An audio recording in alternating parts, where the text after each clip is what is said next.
স্টেশনে একটা বাচ্চা ইয়াং মেয়ে এসছে আর একটা বৃদ্ধ লোক এসছে, দুজনেরই উদ্দেশ্য এক, রেলে গলা দেবে। সেই নাটকটাই আমরা এখানে পরিবেশন করছি। আরে এই ভোর রাতে মেয়েটিকে, সারা মেয়েটিকে তো প্ল্যাটফর্মে দেখিনি। এই অজ পাড়াগায়ে মেয়েটি এলোই বা কোথা থেকে? ট্রেনে কাটা পড়া কোনো যুবতী মেয়ে নয় তো। শুনেছি কাটা পড়া অতিপ্ত আত্মারা ভোর রাতে প্ল্যাটফর্মে ঘোরাফেরা করে। এরে রাম রাম রাম রাম রাম, এরে আবার আমার দিকেই আসছে। জিজ্ঞেস করবো, ও ভাই মা জননী, তুমি কি কাউকে খুঁজছো? মা জননী আবার কি কথা? দেখতে পাচ্ছেন ইয়াং মেয়ে। সে তো পোশাক দেখেই হারে হারে বুঝতে পারছি। তুমি জ্যান্ত তো? মানে একবার চুমুখে দেখবেন নাকি জ্যান্ত কিনা। তা দাদু, আপনি এখন এখানে কি করছেন? আমি কারোর দাদু টাদু নই। তা আপনি কি আমার দাদু হতে পারেন না? না, পারি না। দাদু বয়স হয় না, সম্পর্ক হয়। এখন তুমি এখান থেকে কাটো তো, আমার অনেক কাজ আছে। এখন তো সকালই হয়নি। কি আপনার কাজ? আমি একটা নিদেন পক্ষে মালগাড়ির অপেক্ষা করছি। আমিও। তুমি মালগাড়ি করে কোথায় যাবে? কোথাও যাব না তো। আপনি কোথায় যাবেন? আমি তো স্বর্গে যাব। মালগাড়ি স্বর্গে যায়? ডাইরেক্ট স্বর্গে যায় না, প্রথমে মর্গে তারপর স্বর্গে। আপনার সঙ্গে আমিও যাব। ট্রেন লাইনে গলা দিতে পারবে? কত স্টুডিওতে গলা দিয়েছি। গলা কেন, পুরো বডি দিয়ে দিতে পারবো। কি সাহস রে বাবা, আজকালকার মেয়ে তো। হ্যাঁ, তা তুমি কিন্তু একদম একদম মরে যাবে। মরে যাবো ভেবেই তো বাড়ি থেকে পালিয়ে এসেছি। আমিও আপনি? তাই, আমিও তাই। তবে তোমাকে দেখে না আমার আবার বাঁচতে ইচ্ছা করছে। খবরদার, এই ভুল একদম করবেন না। নিজের ডিসিশনে অটুট থাকুন। চলুন, লাইনের ধারে চলুন। যুগলে যাব? হ্যাঁ, বগলের তলা দিয়ে আমার হাতটা চেপে ধরুন। ওই ট্রেন আসছে, চলুন চলুন। না না না না, এই ট্রেনটা থাক, পরের ট্রেনটা না হয়। তাছাড়া মরে গেলে তো ফুরিয়েই গেল। তোমার মতো এমন একটা মিষ্টি মেয়ের সঙ্গে আর একটু গল্প। এই হলো বুড়োদের দোষ। কচি মেয়ে দেখলে। ছি ছি ছি ছি ছি, ওইভাবে বলতে নেই। মরে যাবার আগে দু একটা ভালো ভালো কথা বলো।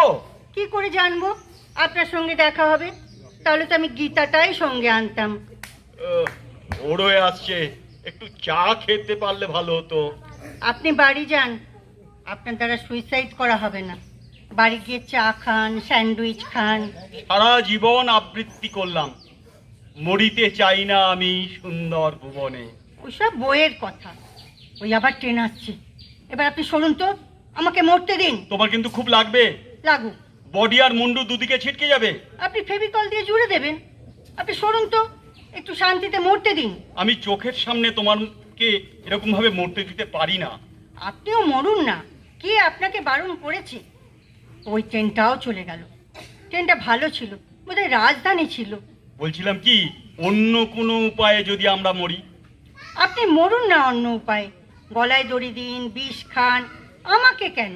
আমি কথা দিয়েছি, রেল লাইনেই গলা দেব। কথা দিয়েছো? মরবো বলে কথা দিয়েছো? কাকে? আমার ওকে। তোমার ও কি জানে কেন তুমি মরছো? জানে বই কি, ওর বুড়ো বাবাটার জন্যই তো মরছি। কিছুতেই আমার সঙ্গে ওর ছেলের বিয়ে দেবে না। বলে কিনা ওইসব মেয়েকে তুই সামলাতে পারবি না। বলুন তো, আমি কি এমন সামান যে বুড়ো ছেলে সামলাতে পারবে না? তুমি বুড়োকে ভালো করে বোঝাও। সব বুড়ো গোয়ার গোবিন্দ, ঠিক আপনার মতো। আমি যদি তোমার ওর বাবা হতাম তাহলে কি করতেন? ছেলের সঙ্গে বিয়ে দিয়ে দিতেন? নিশ্চয়ই।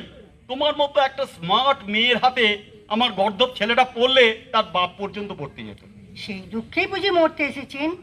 রাখুন রাখুন, হাতি গর্তে পড়লে সবাই ওরকম শোনায়।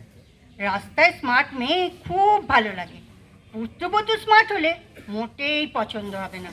শ্বশুরের খাওয়া হলো না, বৌমা তুমি খেয়ে নিলে, উফ, অসহ্য। কিন্তু মা, বিয়ে থা করলে একটু তো শ্বশুর বাড়ির সঙ্গে মানিয়ে নিতেই হবে। বলেন কি আপনি?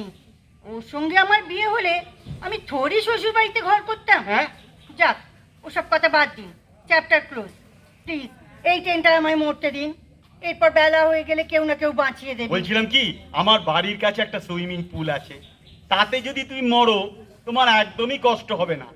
জলটাও বেশ ঠান্ডা আর খুব গভীরও নয়। মরতে গিয়ে তোমার যদি বাঁচার ইচ্ছে হয় তাহলে আবার দাঁড়িয়ে পড়তে পারো। আপনি কি বলুন তো? শিলতাহানিটাই আপনাকে অভিযুক্ত করা উচিত। হ্যাঁ, বলবো, মিডিয়াকে বলবো? শিলতাহানি ডিপার্টমেন্টের অনেকের সঙ্গে আমার জানাশোনা আছে। কেন আমি আবার কি করলাম? একজন মৃত্যু পথযাত্রী ইয়াং মেয়েকে আপনি সুইমিং পুলে নিয়ে যেতে ছি চাইছেন? ছি ছি ছি ছি, তুমি আমার মেয়ের মতো। তাছাড়া আমিও তো একজন মৃত্যু পথযাত্রী। দেখে তো মনে হচ্ছে না।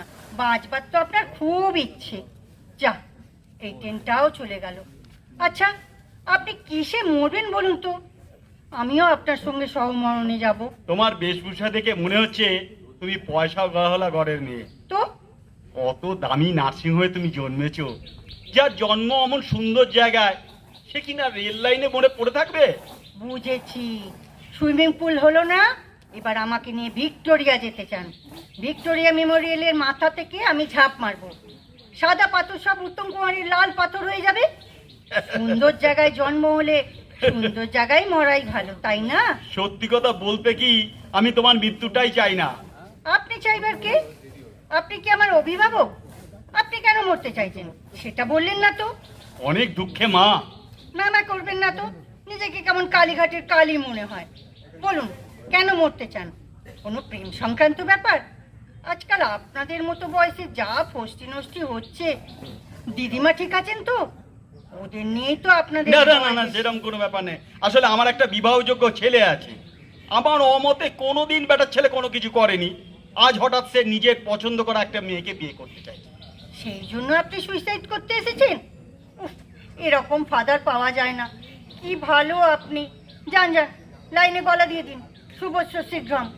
সন্দীপনের বাবাটাও যদি এরকম ইচ্ছে হতো। হ্যাঁ, কি কি বললে নাম? সন্দীপন। আমার ছেলে অবশ্য টুকুন বলেই ডাকি ছেলেকে, তবে ওরও ভালো নাম সন্দীপন। টুকুন? হ্যাঁ, ও ও তো বলেছিল ওর ডাক নাম টুকুন। আপনার নাম কি অঘোর চ্যাটার্জি? হ্যাঁ মা। আর একটু হলেই তো বেঘরে প্রাণটা যাচ্ছিল। আচ্ছা, তুমি কি মিতা লাহিড়ী? তবে আর বলছি কি, যান যান, তাড়াতাড়ি বাড়ি যান। আপনার ছেলের সঙ্গে কথা হয়ে আছে। আমি ভোর 5টার মধ্যে বলবো, আর ও সকাল 8টার মধ্যে গলায় দড়ি দেবে। হ্যাঁ, আমার ছেলে গলায় দড়ি? শুধু আপনার জন্য। আমাকে পছন্দ তো? হ্যাঁ, খুব পছন্দ বাবা, খুব পছন্দ। এতক্ষণ ম্যামা করছিলেন, আবার এখন বাবা? বয়স হয়েছে তো মা। ছেলের সব কথা শুনবেন। হ্যাঁ হ্যাঁ হ্যাঁ হ্যাঁ। 8টা বাজতে দেরি আছে, আপনি ধীরে সুস্থে যান। আচ্ছা, ওদিকে ট্রেন আসছে। হ্যাঁ, সাবধানে লাইন পার হবে। মিতা আসবে নাকি আমার বাড়ি? হুম, আমাদের বাড়ি বাবা? যাবো বাবা, আজকে নয়, অন্য একদিন। পরনে ঢাকাই শাড়ি, কপালে সিঁদুর। নমস্কার।